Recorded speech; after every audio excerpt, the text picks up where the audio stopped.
tous. Donc, bienvenue à cette conférence Kornit du jeudi après-midi. Donc, mon nom est Jérémy Lévy. Je suis le manager commercial Kornit pour le marché français, donc en France. J'ai rejoint la compagnie il y a environ 1 an et demi. Donc voilà, donc ça a été une découverte pour moi, le milieu du textile, le DTG, le DTF. C'est quelque chose que je découvre encore, mais un marché vraiment passionnant. Et cet après-midi, voilà, je vais vous présenter un petit peu notre vision par rapport aux modifications de consommation et aux attentes des consommateurs, particulièrement sur le marché de la mode. Donc, je vais d'abord passer une petite vidéo et puis ensuite on va discuter en fait des changements en fait du marché de la mode, du tissu et comment on peut adresser en fait ces changements et quels sont les facteurs principaux que les marques et les industriels vont devoir adresser pour vraiment rester leader sur ce marché-là.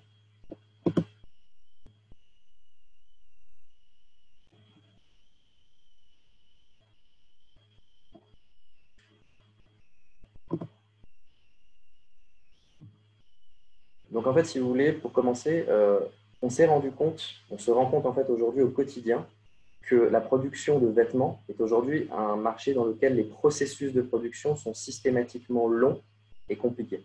Et en fait, pendant des années, l'industrie de la mode s'est transformée et s'est tournée vers le concept de mode éphémère. Donc en fait, le concept de mode éphémère, pour beaucoup de marques, c'est tout simplement en fait le but de mettre en place une mode rapide. Donc le but des marques, c'est simplement de fabriquer plusieurs produits pour proposer les derniers styles en permanence sur le marché et évidemment dès que possible pour les utilisateurs. Optimiser évidemment certains aspects de la chaîne d'approvisionnement pour que les tendances soient conçues et surtout fabriquées rapidement. Évidemment, le but final pour ces marques-là, c'est d'avoir le maximum de modèles de vêtements possibles à un prix très abordable pour le grand public. Cela va leur permettre en fait, d'acheter des styles de vêtements très actuels à un prix modeste ou inférieur. Évidemment, pour mettre cela en place et pour rester leader sur ce marché-là, il y a énormément de choses qu'il faut prendre en compte. Il y a énormément de modifications qui sont en cours, notamment par les événements récents, par l'essor d'Internet. Et c'est de ça qu'on va discuter en fait, sur la prochaine présentation.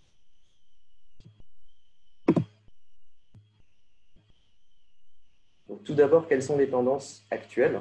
Donc, pendant que la mode était la principale tendance du XXe siècle, le nouveau millénaire a apporté de nouvelles tendances. Donc, la première tendance qu'on observe depuis maintenant plusieurs années, qui est vraiment en train de prendre un tournant, c'est évidemment le e-commerce. Donc, le e-commerce est vraiment un des facteurs, une des tendances actuelles avec une forte expansion. On s'en rend compte encore plus aujourd'hui avec les événements récents, les 2 confinements, le Covid-19 qui a vraiment mis en lumière le fait de pouvoir faire du commerce à distance était vraiment un atout primordial. Et on va voir par les chiffres et par les tendances actuelles que la vente par Internet est vraiment une tendance forte actuelle. Les nouvelles générations qui cherchent énormément en fait, l'expression et la personnalisation, c'est quelque chose vraiment qui revient énormément de plus en plus, comparé à ce qu'on pouvait avoir par le passé justement avec cette mode éphémère où on avait une grande quantité de vêtements qui devaient être produits à bas coût et le plus vite possible. Aujourd'hui, on se rend compte que finalement, c'est les petites séries qui sont très demandées par les nouvelles générations, les petites séries, l'expression de soi-même. Donc, plus c'est personnalisé aujourd'hui, plus le consommateur va être intéressé par ce produit. Donc aujourd'hui, c'est aussi une des tendances principales. Évidemment, on va aussi beaucoup parler de tout ce qui est consommation verte, donc écologie. Et un des facteurs aussi influents et une des tendances majeures aussi depuis ces dernières années, évidemment, les médias sociaux, qui sont vraiment un nouvel outil de communication pour les marques, pour les acteurs du marché et qui aujourd'hui nécessitent de gros investissements aussi pour rester tendance et pour rester toujours leader sur ce marché. Donc, tout d'abord, on commence avec l'e-commerce. Donc, on a ici, en fait, évidemment, une évolution du marché en fait, de l'e-commerce sur les dernières années. Excusez-moi, je vais juste revenir. Voilà. Donc, on voit en fait qu'il y a une évolution très forte entre 2014 et 2020. Donc, on se rend compte qu'on est passé de 1,3 trilliard, donc 1300 milliards, pour un marché de 1300 milliards de dollars en 2014, pour un marché qui atteint en 2020 les 4,1 milliards de dollars. Donc c'est énormissime, c'est un marché vraiment énormissime aujourd'hui. On voit que l'évolution, elle est énorme, hein, c'est plus de 350% d'évolution en 6 ans. Donc évidemment, ça a un impact fort sur tous les types de marchés, sur tous les modèles. mais évidemment sur celui qui nous intéresse aussi, sur le tissu, sur les vêtements et sur le marché de la mode. Donc ça a un impact puisque évidemment les vendeurs, les marques et les industries doivent s'adapter et on va voir comment elles peuvent tenter de s'y adapter, comment elles peuvent tenter de s'en approcher le plus possible. Donc la mode et le vêtement ensemble, c'est un segment sur l'e-commerce qui a une très forte et une rapide progression aujourd'hui. Parmi tous les secteurs qui grimpent le plus aujourd'hui, c'est la vente de vêtements en ligne qui est une des plus fortes tendances. Pourquoi? Il y a plusieurs explications à ça. Le processus d'achat est très simple, il prend peu de temps, on peut le faire depuis n'importe où. C'est très mobile, voilà, on peut le faire en se déplaçant dans le train, dans l'avion, etc. C'est quelque chose de très simple et de très pratique à mettre en place. Et aussi aujourd'hui, on a un facteur supplémentaire qui se met en lumière, c'est la sécurité. On a vu avec le Covid-19 que se déplacer dans des lieux de vente, c'était plus possible, ça devenait une problématique. Internet règle à 100% cette problématique-là. Les consommateurs aussi sont très particulièrement intéressés par le commerce en ligne parce que, évidemment, le choix est quasi sans fin, quasiment infini, et il est très simple d'avoir des recommandations et des avis.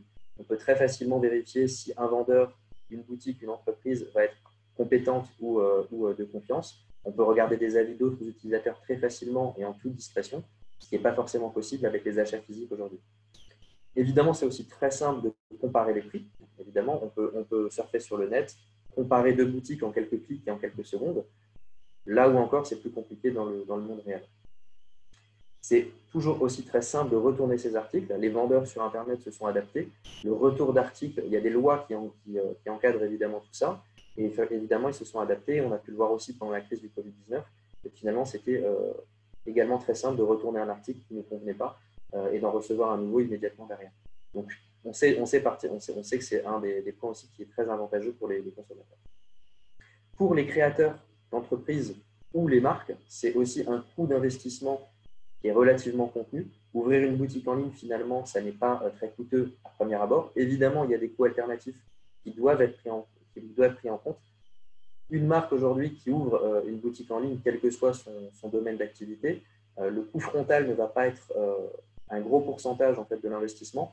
Ce qui va finalement coûter très cher, c'est le marketing, le référencement du site et faire en sorte que son site soit vu et reste en top liste des recherches, tout simplement. Ça, c'est vraiment le coût le plus important aujourd'hui sur Internet pour un annonceur, c'est de faire connaître son site et d'être en top des recherches et sur les moteurs de recherche type Google ou autre. Donc, aujourd'hui, voilà, le e-commerce, c'est vraiment une tendance principale sur le marché.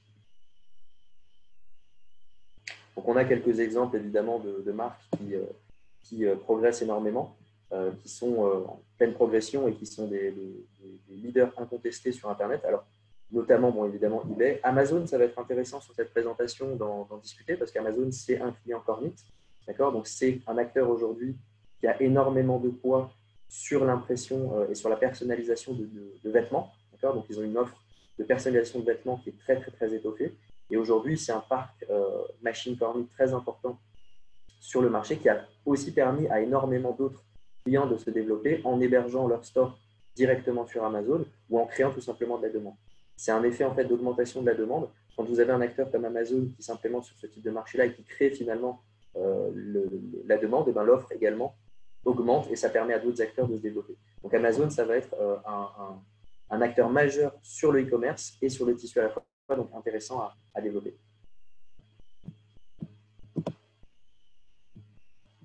Alors un autre aspect intéressant de l'e-commerce à prendre en compte, c'est que forcément, comme on l'a vu tout à l'heure, si on a une augmentation de 350% de commerce sur Internet et du trafic de commerce sur Internet, forcément, dans l'autre sens, ça risque de causer des diminutions de trafic de commerce dans les boutiques physiques. Et c'est ce qu'on se rend compte. Donc, on a un exemple, en fait, tout simplement sur 2019, on a recensé 5500 fermetures de boutiques. Donc là, on a des exemples voilà, avec différentes marques, comme Gap, par exemple, qui aurait fermé 200 stores, Shopko qui en aurait fermé 150, etc., etc. Et ce qui est intéressant en fait, de se rendre compte, c'est que sur les 5500 fermetures en 2018 et plus de 6000 estimées l'année dernière, 27% de ces fermetures de magasins sont liées directement à la vente de vêtements et d'accessoires. Donc, on voit que finalement, quasiment un tiers de ces fermetures est lié aux vêtements et au marché qui nous intéresse, qui est la production de vêtements de mode, ce qui montre vraiment qu'effectivement, il y a une tendance qui s'accélère particulièrement sur ce marché. Alors moi, personnellement, je suis persuadé que la vente, cette tendance va continuer, la tendance d'e-commerce et d'augmentation du trafic sur Internet va continuer, c'est une certitude. Par contre, je suis persuadé que la vente par moyen physique, par boutique, continuera d'exister, elle ne disparaîtra jamais totalement. Je pense qu'à un moment donné, on va arriver à une espèce d'équilibre entre la vente sur Internet, la vente dématérialisée et la vente matérielle. Mais aujourd'hui, cette tendance, elle s'accélère fortement. Donc aujourd'hui, les marques, forcément, elles vont investir énormément sur la vente à distance et de moins en moins sur l'ouverture de nouvelles boutiques.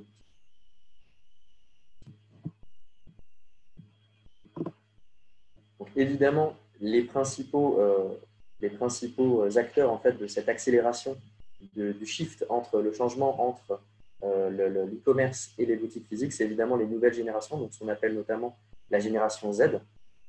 Et cette génération-là a une approche en fait, envers les marques qui fait partie de ce qui la distingue des générations précédentes. C'est-à-dire qu'ils documentent énormément ce qu'ils font, ils sont extrêmement connectés avec l'environnement en ligne, donc évidemment les réseaux sociaux, les influenceurs, etc.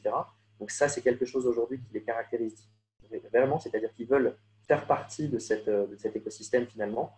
Ils vont documenter fréquemment leur vie sur les réseaux sociaux et ça fait partie, évidemment, l'achat de vêtements va faire partie de ce processus-là. Ils ressentent un besoin pour toujours avoir de nouveaux vêtements, de nouveaux accessoires et évidemment le montrer. Plus on le montre, plus ça nous engage à changer régulièrement, à être à la mode. Et donc cet aspect-là caractérise vraiment les nouvelles générations et finalement les nouveaux consommateurs qui sont en train d'arriver sur le marché. Donc ça va en fait alimenter une croissance d'achats non conventionnels, donc quelque chose qu'on ne voyait pas par le passé, qui est aujourd'hui en train de se développer, donc notamment la location de vêtements. Donc c'est quelque chose qu'on voit de plus en plus et des sociétés se créent de plus en plus spécialisées dans la location de vêtements. Donc c'est une nouvelle méthode de consommation du vêtement finalement, puisqu'on va avoir des gens qui vont commander un vêtement pour une soirée, pour un mariage, pour une fête, et qui vont le rendre immédiatement, très simplement, soit le retourner par voie postale, soit le ramener dans une boutique. Donc via Internet, ça se développe encore plus. On a aussi un autre atout un autre aspect qui va se développer énormément sur Internet, c'est la revente. Donc, on voit évidemment depuis une bonne décennie qu'il y a énormément de nouvelles entreprises qui s'ouvrent, type Le Bon Coin, type eBay, qui sont des acteurs principaux sur l'e-commerce, qui vont mettre en relation des vendeurs d'outils et de biens en fait, de seconde main et des acheteurs.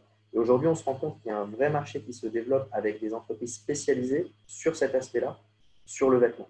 Donc, il y a vraiment des entreprises qui vont faire uniquement de la mise en relation entre un acheteur et un vendeur sur des vêtements. Donc, la seconde main se développe énormément puisque finalement, on porte le vêtement de moins en moins longtemps, on en a besoin de moins en moins longtemps. Donc, on va développer vraiment cet aspect-là de la vente. Donc, ça, c'est aussi intéressant pour les marques de se mettre en relation par rapport à ça. Donc, on va aussi voir que les marques développent maintenant un aspect qui est les réseaux sociaux. Donc, on va voir de nouveaux influenceurs qui vont arriver. Il y a deux types d'influenceurs qui vont arriver sur cette nouvelle méthode de communication. Donc, les premiers, c'est ce qu'on va voir à l'image. C'est évidemment les stars qui vont rassembler autour de leur communauté, de leurs followers, un grand nombre de potentiels consommateurs. Et évidemment, les marques de vêtements vont utiliser ces annonceurs, ces influenceurs pour communiquer et pour mettre en avant leurs produits. Donc aujourd'hui, c'est très simple pour les consommateurs, via les smartphones, via les tablettes, via Internet, de surfer en permanence. Donc on consomme énormément de réseaux sociaux et d'Internet en permanence. C'est maintenant devenu quotidien, plusieurs heures par jour. Donc c'est très simple pour ces consommateurs d'avoir accès à ces plateformes. Donc on voit par exemple qu'une estimation en 2017, 50% des publications de marques de vêtements de mode se faisaient via Instagram, la plateforme Instagram. Donc, sur Instagram, par exemple, on va voir, et sur les réseaux en général, on va voir que quelqu'un comme Cristiano Ronaldo, qui est l'homme, qui est considéré comme l'homme le plus influent de la planète, va rassembler 340 millions d'abonnés. Donc ça, pour les marques, c'est évidemment un énorme nombre de potentiels consommateurs. Et ils vont le payer jusqu'à 750 000 $ par poste. Donc on voit que les marques sont prêtes à investir énormément. Le deuxième aspect, c'est les influenceurs, finalement, monsieur et madame tout le monde, qui vont développer en fait des réseaux de communautés sur les plateformes type Instagram ou YouTube et dont on va pouvoir avoir accès très simplement. Ce qui est intéressant avec ces influenceurs, monsieur et madame tout le monde, c'est que finalement, on s'identifie énormément à ces gens-là puisqu'on pourrait être ces fameux influenceurs et le taux d'attachement pour les marques qui véhicule en fait des communications via ces influenceurs est très fort. Puisqu'en fait, on va avoir tendance à leur faire beaucoup plus confiance qu'un spot TV qu'on va pouvoir voir à la télé ou qu'une star qu'on va voir à la télé ou sur les réseaux sociaux. Donc, le taux d'attachement est beaucoup plus fort. Et on voit également que les marques ont beaucoup de projets et d'investissements via ces influenceurs. Évidemment, un autre aspect qui va être un gros changement sur le marché de la mode et qui va être un point très important, c'est le changement climatique. Donc, on va développer en fait pour savoir un petit peu quel est l'aspect du marché du vêtement par rapport à cela et quelles sont les solutions qu'on peut proposer aussi par rapport à ce grand changement qui est en cours. Donc, on voit également ici que les nouvelles générations, celles qu'on appelle les générations Y et Z, elles craignent énormément le changement climatique. C'est vraiment une de leurs priorités absolues. Les jeunes qui sont interrogés par Amnesty International sur le changement climatique placent cette problématique en tête des défis vitaux de notre époque. Donc, on a une autre enquête aussi par Future of Humanity auprès de plus de 10 000 personnes âgées entre 18 et 25 ans dans 22 pays qui révèle que 41% des répondants ont cité le réchauffement climatique comme le problème le plus important auquel le monde est confronté. Donc, c'est vraiment quelque chose qui leur tient à cœur de plus en plus par rapport aux générations précédentes. Donc, si les dirigeants et finalement si les marques veulent bien écouter attentivement, ils remarqueront que ces générations-là, qui sont les nouveaux consommateurs, ne demandent pas de petits ajustements par rapport à cela. Ils recherchent vraiment des changements fondamentaux. Et on va voir que ça va influer leur méthode de consommation. Donc justement, on voit qu'il y a une montée du consumérisme vert et on voit par rapport à ces chiffres-là que, par exemple, la tranche d'âge 22-35 ans va être quasiment à 50% plus prêt à accepter de payer plus cher pour des produits éco-responsables. Et évidemment, c'est une tendance qui s'accélère, donc plus le temps va passer, plus évidemment, c'est quelque chose qu'on va constater de plus en plus. Donc, on voit aussi avec cet exemple-là que finalement, en fait, l'industrie de la mode, en particulier les détaillants de mode éphémère, donc forcément les gens qui poussent à la consommation et au changement de mode et de vêtements le plus possible, sont les principaux, finalement les acteurs de l'industrie qui sont les principales pointés du doigt. La pollution de l'eau qui est engendrée par les méthodes de production, l'utilisation de produits chimiques toxiques, les déchets textiles, etc., ne sont que quelques-uns des effets sur l'environnement qui résultent de notre affection pour cette mode éphémère. Donc la sensibilisation aujourd'hui des consommateurs à l'impact environnemental de la mode est encore relativement faible, mais c'est vraiment quelque chose qui s'accélère et on va vraiment voir un changement avec les générations qui arrivent.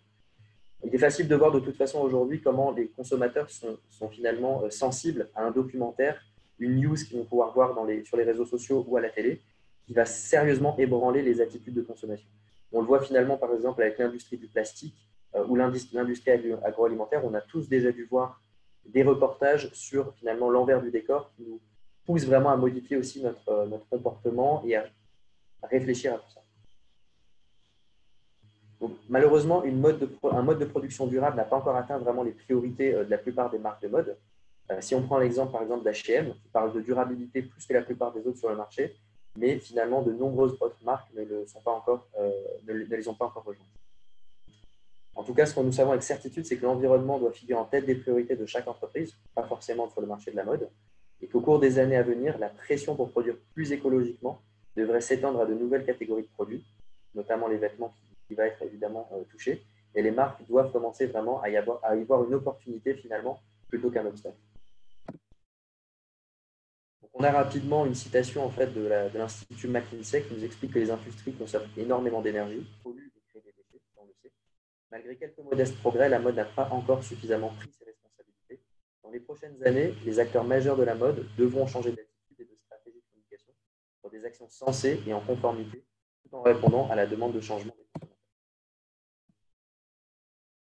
Donc, quels sont les défis? On l'a vu, modifier l'industrie qui aujourd'hui est trop polluante, modifier les méthodes de production traditionnelles qui aujourd'hui ne sont pas adaptées et revoir la chaîne d'approvisionnement pour répondre via l'offre à une demande qui est changeante.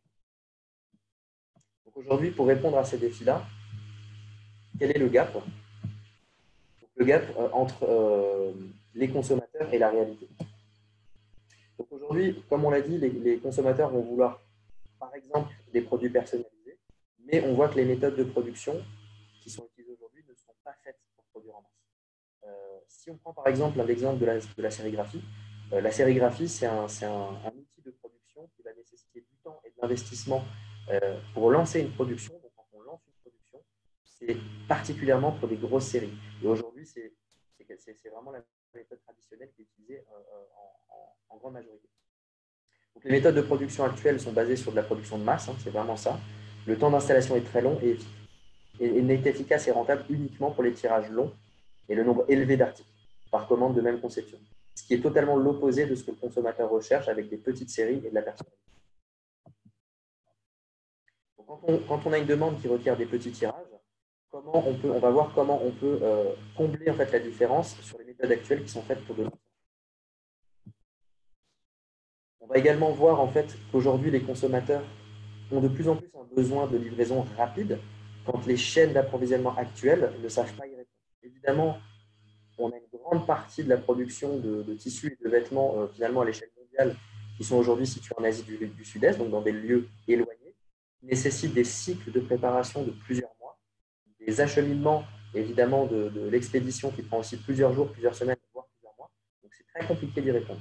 On reprend l'exemple d'Amazon que je citais un petit peu plus haut, qui aujourd'hui est un client Kornit qui a su mettre en place des vraies réponses par rapport à ce besoin et qui est aujourd'hui capable de livrer via Internet quasiment le jour même. On a des villes en Europe, en Asie, aux États-Unis, où le système d'Amazon permet aux consommateurs de commander le matin même et de recevoir son colis l'après-midi. Ça peut être livré par drone ou par une logistique classique, mais c'est vraiment des méthodes logistiques qui ont été mises en place par Amazon et qui sont assez impressionnantes. Également, le développement durable, ça va être le troisième point très important. Comment accompagner le développement durable et une croissance sur le marché alors que les moyens de production actuels sont polluants et les conditions de travail qui sont actuellement en place sur ces méthodes traditionnelles sont extrêmes. Donc, les solutions qu'on met en place chez nous, chez Kornit, et qu'on pense les plus adaptées pour répondre à ces problématiques-là, ça va être par exemple parmi notre portfolio, en fait, notre système single step, donc un système en fait en tout en un, qui va permettre à un producteur de tissu de relocaliser sa production, qui va permettre un process unique, donc qui ne va pas nécessiter plusieurs machines pour arriver au même résultat, puisque cette machine est capable d'enrouler le tissu, de l'imprimer, de le pré-traiter, de l'adoucir et de le sécher en une seule solution. L'impression à la demande, donc le besoin de rapidité, de réassort et de personnalisation, va être totalement possible via notre ligne BTG, donc Direct to Garment, donc nos machines qui vont permettre d'imprimer à la demande, puisque finalement, en numérique et en digital avec les machines Kornit, vous avez le même coût de production et le même temps d'impression, que ce soit pour une pièce, pour 100 pièces, pour 1000 pièces, pour 10 000 pièces. Donc, le à la demande ne devient absolument pas un souci et finalement, ça devient même un atout, puisqu'on a énormément de clients qui finalement génèrent des marges plus importantes en imprimant du one-shot via Internet par exemple, puisque finalement, ils livrent directement le consommateur et le consommateur est prêt à payer plus cher, donc en résulte une marge plus importante quand le produit est personnalisé.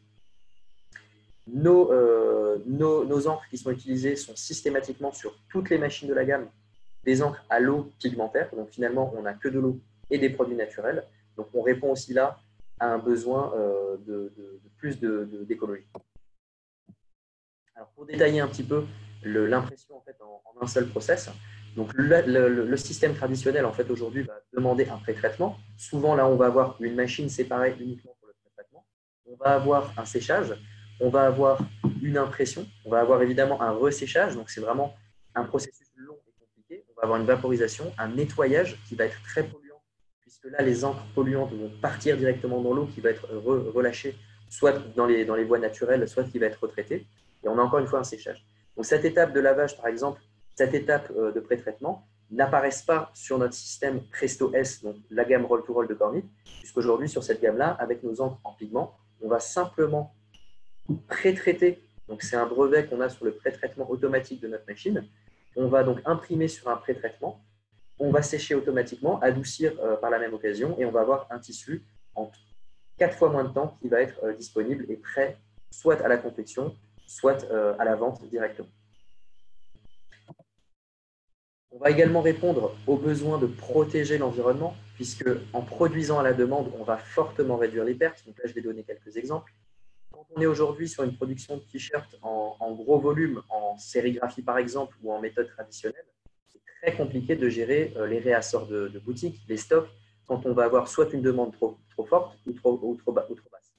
Quand on a une demande trop basse, et il y a un exemple que probablement beaucoup de gens connaissent, il y a quelques années, la société H&M avait prédit que sur une ligne de vêtements, sur une ligne de t-shirts, les consommateurs, pour un marché de 6 millions, ils avaient prédit de tête, je ne suis plus sûr exactement des chiffres, mais de tête, ils avaient prédit par exemple que 8 millions de t-shirts seraient consommés. Donc finalement, ils se sont retrouvés avec 2 à 3 millions de t-shirts non consommés. Impossible de les revendre en bradant puisque ça détériore complètement la position de la marque et l'image de marque. Donc la décision a été prise tout simplement de les brûler.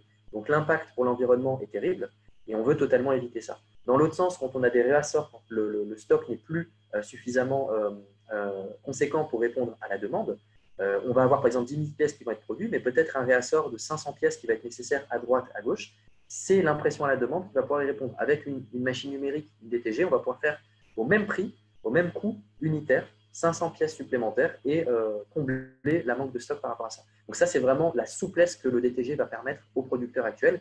Et évidemment, on va consommer beaucoup moins d'énergie puisqu'on va pouvoir produire localement et livrer la boutique la plus proche possible. Et évidemment, zéro utilisation d'eau puisque les encres n'utilisent pas de lavage inutile. Moins de produits chimiques puisqu'on est sur des encres pigments qui répondent aux normes standards les plus élevées, GOTS et Ecotex. Pour finaliser un petit peu aujourd'hui comment Kornit va répondre à ces problématiques sur le marché du tissu. Donc, on reprend évidemment le fait qu'on va produire sans aucune pollution d'eau. C'est très important. C'est quelque chose qui va se démocratiser de plus en plus et qui se démocratise déjà avec des lois dans certains pays où les eaux usées ne peuvent plus être relâchées, en Asie du Sud-Est notamment, directement dans les rivières et dans l'écosystème. Donc les producteurs vont devoir solutionner ce problème-là et aujourd'hui, imprimer sans pollution d'eau va devenir un atout extrêmement important. Moins de perte de stock, puisqu'on va pouvoir avoir une gestion quasiment en flux tendu des stocks avec les clients directement via le numérique. Le suivi de la demande, puisqu'on va être beaucoup plus proche du consommateur, donc on va pouvoir vraiment avoir un suivi optimisé. De même, on va relocaliser la production et on voit qu'aujourd'hui, on a des exemples très récents avec par exemple la production de masques en France pendant la quarantaine, pendant le Covid-19 qui s'est remise en fait en fonction. Aujourd'hui, voilà, la production relocalisée, ça devient vraiment quelque chose d'important et le numérique le permet à 100%. Pas de limite de quantité, puisque comme je l'ai expliqué, en numérique, vu qu'on n'a pas de temps de préparation, la machine n'a pas besoin d'avoir une quantité limite pour lancer une production. Donc, on peut imprimer au même coût, on aura les mêmes coûts de production et le même temps d'impression, que ce soit pour un fichier, pour 100, pour 1000, donc on n'a aucune limite de ce côté-là. L'empreinte carbone, évidemment, va être beaucoup plus basse puisqu'on utilise un moins important nombre de machines pour arriver au même résultat. On va être plus proche, donc au niveau de la livraison, on va avoir une empreinte carbone beaucoup plus basse également. Et évidemment, on utilise, nous, de notre côté, des encres qui sont 100% écologiques. Et la personnalisation, un aspect très important qu'on a vu pendant la présentation, qui va vraiment permettre finalement d'aller chercher des nouveaux consommateurs, de rester à la pointe et pourquoi pas aussi de chercher la marge, ce qui est aussi important aujourd'hui, de se battre non pas sur le prix, mais de se battre sur une proposition personnalisée qui va permettre d'aller chercher plus de marge. Donc, je vais vous passer une petite vidéo qui va vous mettre un petit peu en parallèle de ce qu'on a discuté, en fait, ce que Kornit propose. Et évidemment, je vais vous remercier d'avoir suivi cette présentation cet après-midi. Donc, je ne l'ai pas précisé au début, mais vous avez une chatbox, une boîte en fait, où vous pouvez laisser des commentaires. Donc, évidemment, si à la fin de la vidéo, vous avez la moindre question ou le moindre commentaire, j'y répondrai à la fin de la vidéo.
Voilà, donc je vais vérifier effectivement si on a des commentaires. On n'a pas de questions. Donc, je vais vous remercier évidemment dans un premier temps d'avoir participé à cette conférence et d'avoir suivi la conférence. Évidemment, si vous avez des questions supplémentaires, vous verrez mon adresse email en bas du dernier slide de la présentation. Vous pourrez nous contacter évidemment à Cornit. Avec grand plaisir, on répondra à votre question. La vidéo sera disponible également si vous souhaitez la revoir. Voilà, donc écoutez, je vous remercie énormément et j'espère que ça a été intéressant pour vous. Je vous souhaite une bonne journée. Au revoir.